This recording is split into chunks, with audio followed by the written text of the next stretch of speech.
Well, ladies and gentlemen, welcome to the QCast. It is Sunday. It is, I guess, Super Bowl Sunday. Obviously, you can tell I'm not interested in dealing with La La Land when there's so many horrific events going on. But the thing that's been laid on my heart, and I want you all to listen to this, is that the ongoing Fukushima nuclear holocaust that's still so horrific in the ramifications of what it's doing not only to the sea life in the entire Pacific Ocean along the coasts of the United States down into Latin America, South America, but all the cases of thyroid cancer and all of the different mutagenic, which means the mutant-causing effects even in children along the West Coast. Now, why I'm really excited to and excited is not the good word. Why I'm really exasperated to have to bring this up today is the fact is that the entire dialogue coming from Fukushima has been a lie. It is probably the most detrimental and dangerous environmental disaster of all time. There are those that absolutely believe it was generated.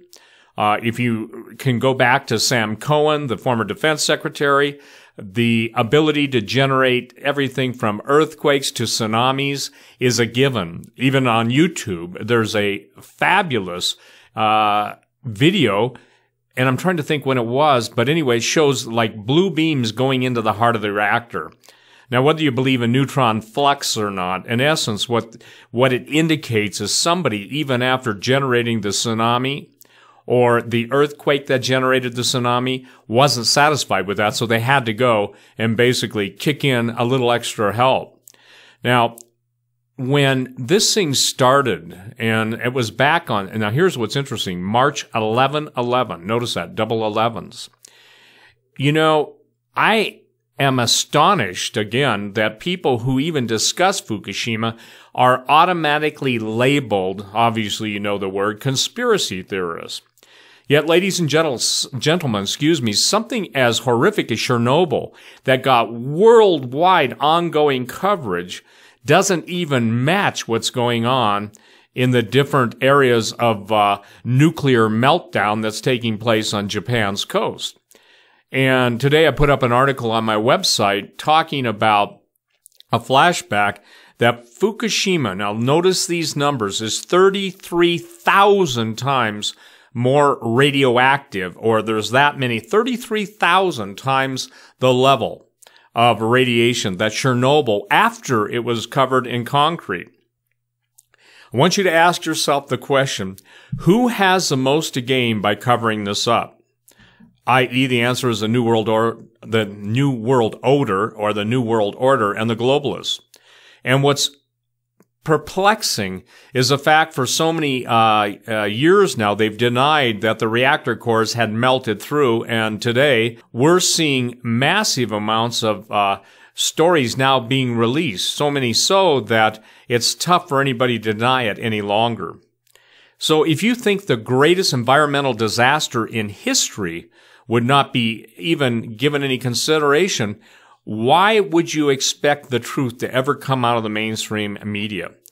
I maintain that when history or when the books of responsibility are opened and blame gets laid at the source, people will have no reason to basically say, we didn't know.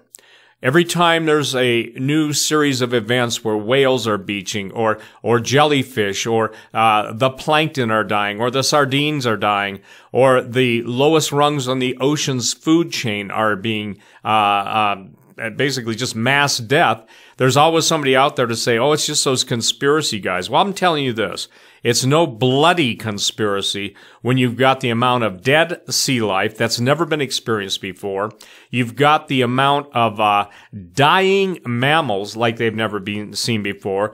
The records of thyroid cancer and also even mutations in Japan in the immediate area of vegetables and also animals is taking place, not to mention all the little kids that are being born with severe disabilities and also premature death.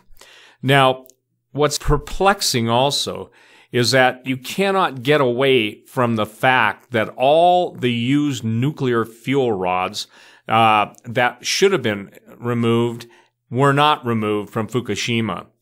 And so the robots can't even go in to the hot zone because it shuts down all their systems. And I want everybody to go and look at the story I linked to on just the basics of radiation. I just tested. I live in Bozeman, Montana, and a few minutes ago I just tested my meter, and we're at 0.22 millisieverts, okay? And there's 1,000 millisieverts to a sievert.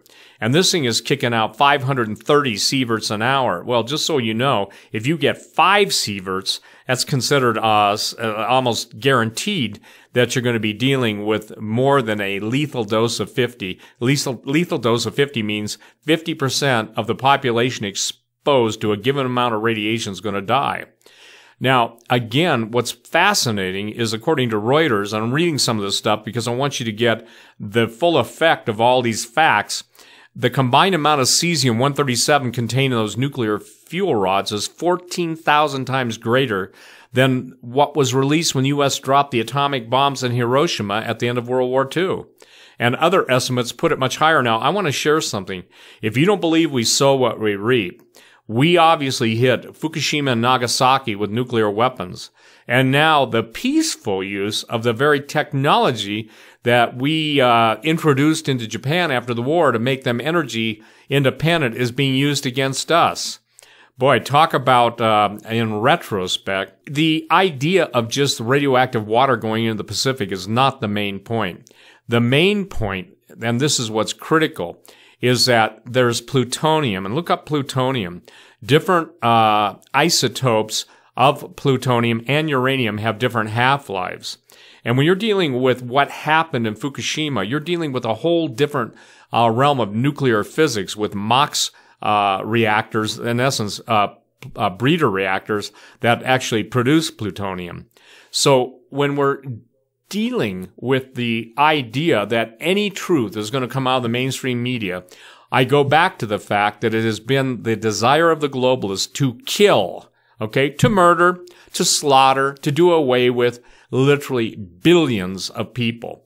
And some people just don't, can't embrace that.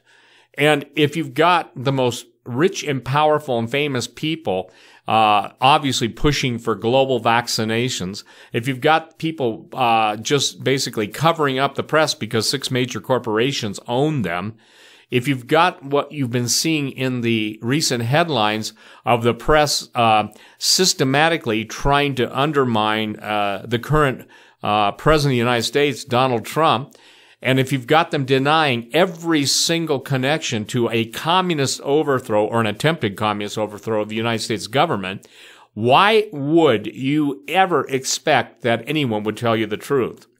Now, as one of the founders of the, quote, preparedness mindset, the businesses, I've been in the food canning business, I've been in the selling all kinds of cool stuff for survival, and what's imperative that everyone understands is there's a little statement called food first. If you go into the newspapers of Europe, they're running out of vegetables or just being priced out of the stratosphere. The amount of radioactivity that's being released out of Fukushima is also being carried around the world still in the upper atmosphere. Fallout literally means that after a certain amount of time, radioactive particulate matter begins to fall out of the atmosphere. If it's carried into the jet stream or carried into the winds aloft, it will fall out. But that fallout is still radioactive. No one ever wants to talk about the P word, not the P word that Madonna and her, purple-headed women in strange-looking hats. But what we're talking about is, again, the plutonium. Everybody focuses on cesium-137 bad enough. But when you're dealing with the issue of ingested cesium, in other words, you're eating this stuff, you're drinking this stuff, or you're, breathing this stuff, ingested radionuclides have a whole different mortality than just the exposure to the gamma or the beta radiation that comes off, beta and gamma being the worst. So when we're talking about 20 to 40 trillion becquerels of radioactive tritium that have gotten into the Pacific Ocean since the Fukushima disaster first began. And what's astonishing, we've got the classic manifestation of radiation poisoning in the fish. They're bleeding from their gills, bellies, and eyeballs, yet no one will make the simple A plus B equals C. Or in this case, A plus B doesn't equal C because everybody's bloody blind. 150 former sailors and Marines say that they now have radiation sickness as a result of serving on U.S. Navy ships near Fukushima, and they are suing for damages. The military moved in, if you remember, I think it was aircraft carrier, one or two, and a couple other ships. And then after the extent of the damage, they moved further away, but they were in the hot zone for a number of days. And this is what's critical. Iodine-131, cesium-137, strontium-90. And remember in the old days of the above surface testing and the ocean testing, everybody was talking about strontium-90.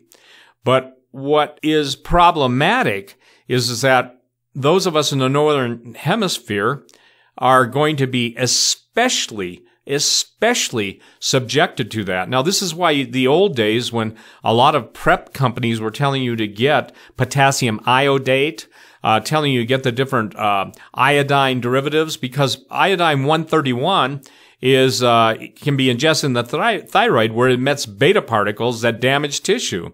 And when you start damaging the thyroid, it messes with the entire endocrine system, and it can stop physical and mental growth, and ancillary ailments, including cancer, especially lung cancer, become problematic. Now, the cesium-137 from Fukushima has been found in fish caught all the way down to California now, by the way. It spreads throughout the body, cesium-137, spreading throughout the body, but needs to pretty much accumulate in the muscles. And strontium-90's half-life is around 29 years, and it mimics calcium and goes to your bones. Well, this is one time when it's truly bad to the bone. I won't attempt to sing that song, but I will tell you, it is bad to the bone. By the way, I'm reading from an excellent article that Michael Snyder laid out, and I think it was almost 3 or 4 years ago. So, for the record, March, we're talking March 11/11, coming up on the 6th year of 2011. We're going to be in a unusual situation to see what breaks loose. And these people, the occultists, have their, if you will, their magic tied to numbers, and they move basically in realms of number sequence.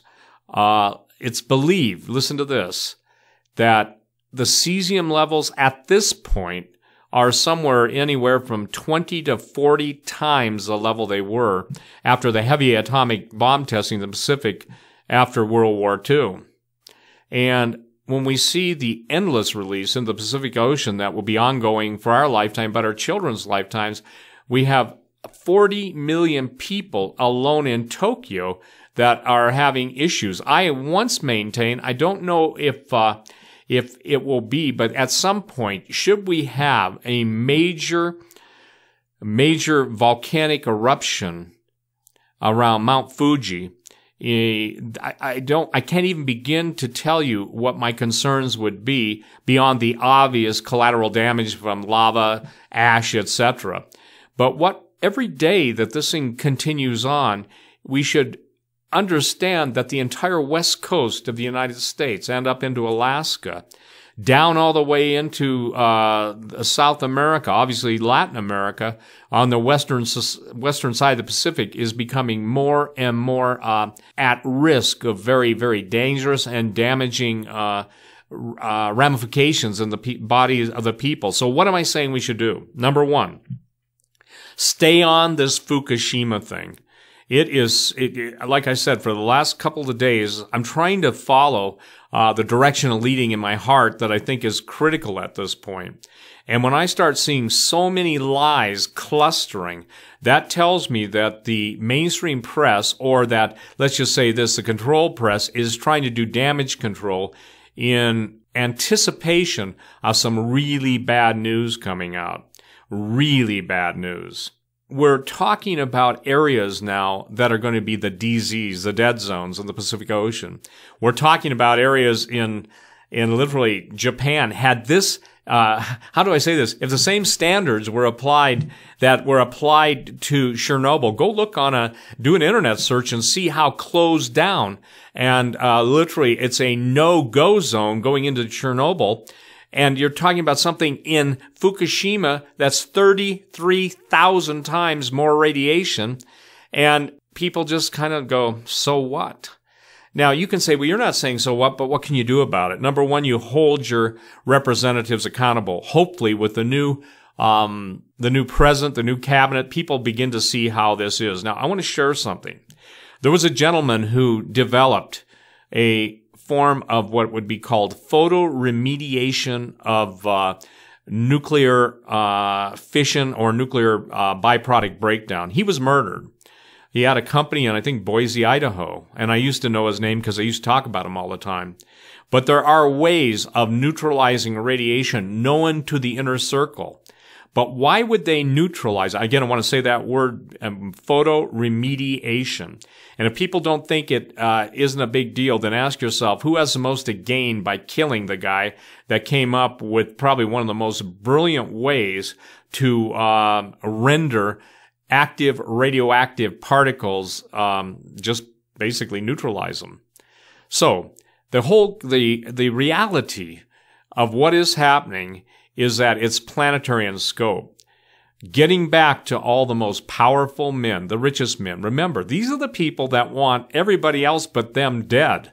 And they're being generous, you know. They want to leave about 500 million people, obviously Georgia Guidestones, but everybody who is a population control freak is wanting the acceleration of people just simply die. Because, ladies and gentlemen, they're the elite. They want to be, so many of them want to be gods. Yet you're a useless eater. And by the way, if you understand that what is happening now in the northern hemisphere as well as the southern hemisphere, those of you who have ever been to Mallorca, Spain, or even into the Sahara Desert, when they got snow there, they got problems.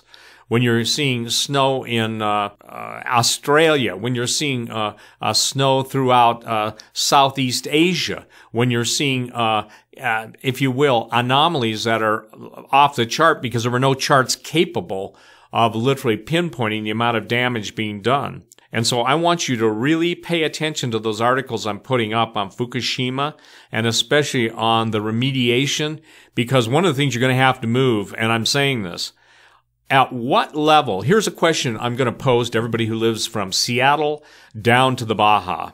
And you send me an email, and seriously, I'm being as gently persuasive as I know how to be. At what level will you decide that that you can no longer stay on the coast? At what level? Go and look up, exposure levels to radiation.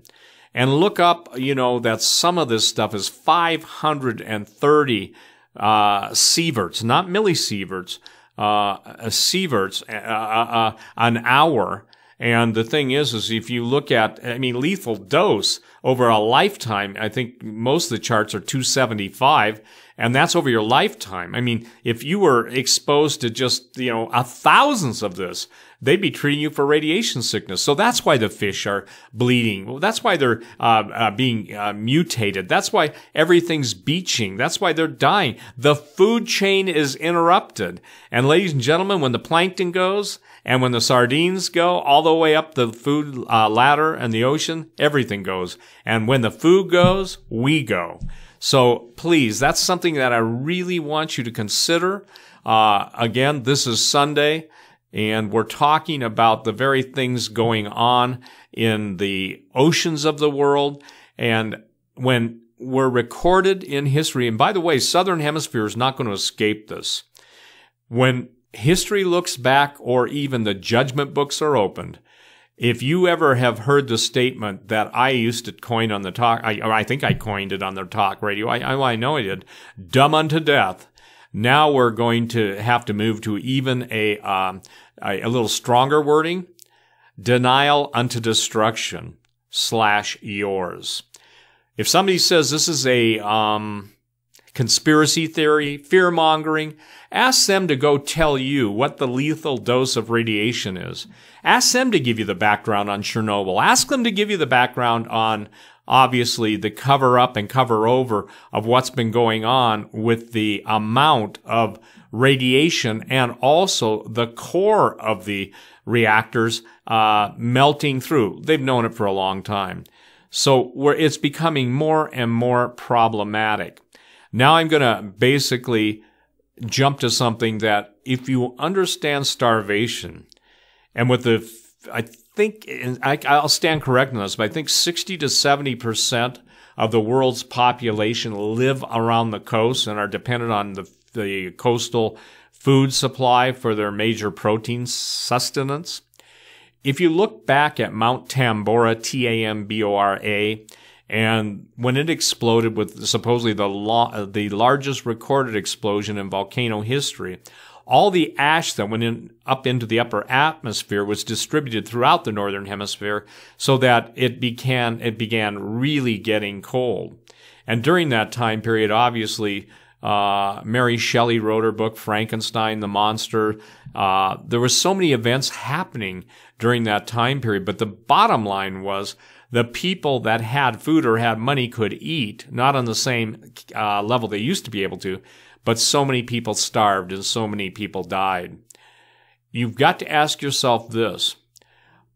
Begin to make a list. I'm serious. Get a yellow pad or, I got multiple pads. I got every color pad in the world.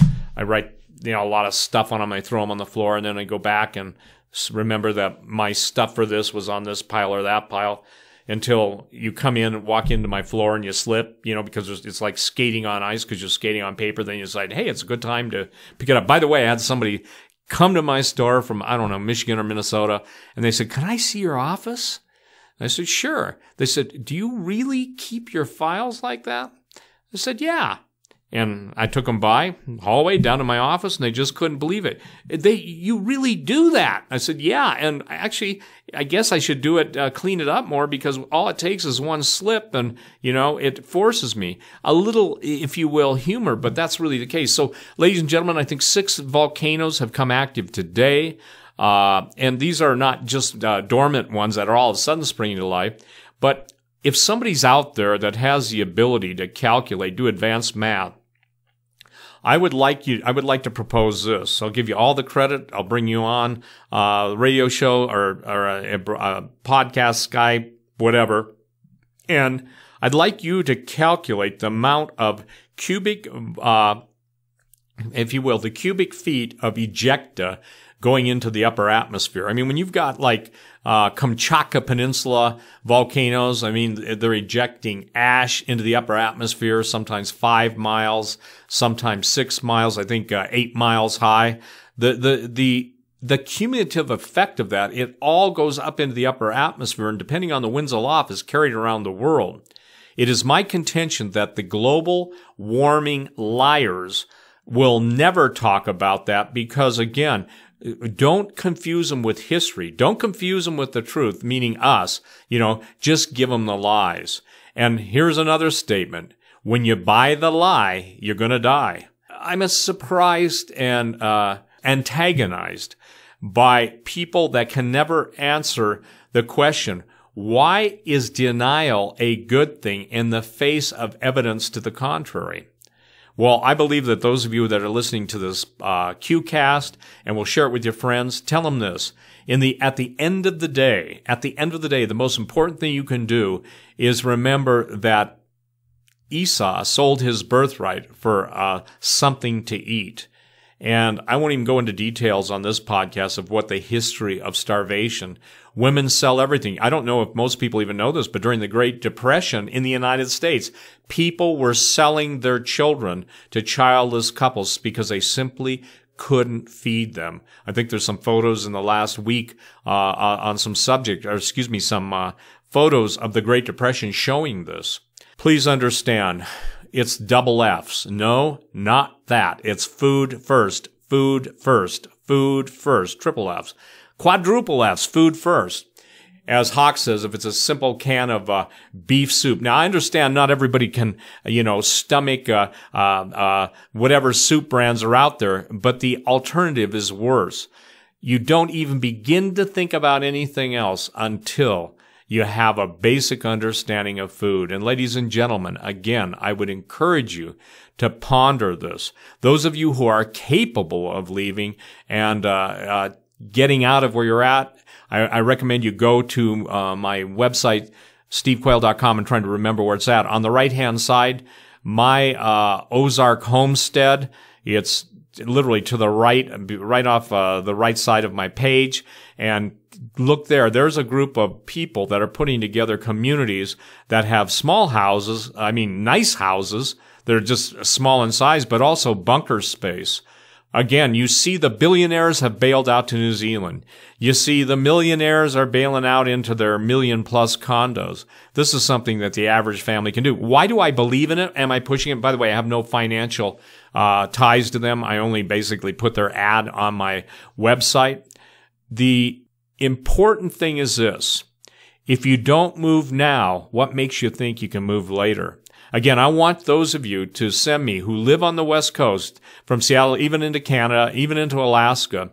And Alaska's nice because at least you can go into the bush if you can. Same thing with different areas. And you can monitor the, if you will, the dispersion of radioactivity by watching reports and stuff.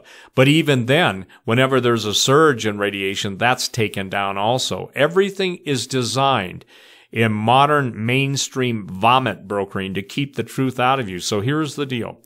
Email me, steve777 at stevequayle.com, and tell me, if you live on the West Coast, even in South America on the West Coast, at what level, what is it that you're waiting for? I'm not going to make fun of you. That's not the point. I got to get my understanding here. At what level radiation or what event will you have to basically support your decision to move? And if you think about, well, I've got a job and stuff, then pray about getting a job someplace else.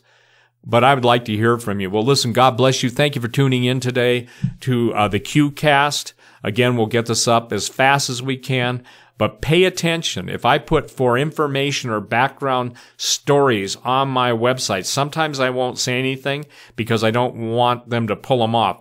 I'm getting stories that I place on my website pulled off by guess who? There's 26 letters in the alphabet, and I ended up dealing with primarily 3 of them all the time.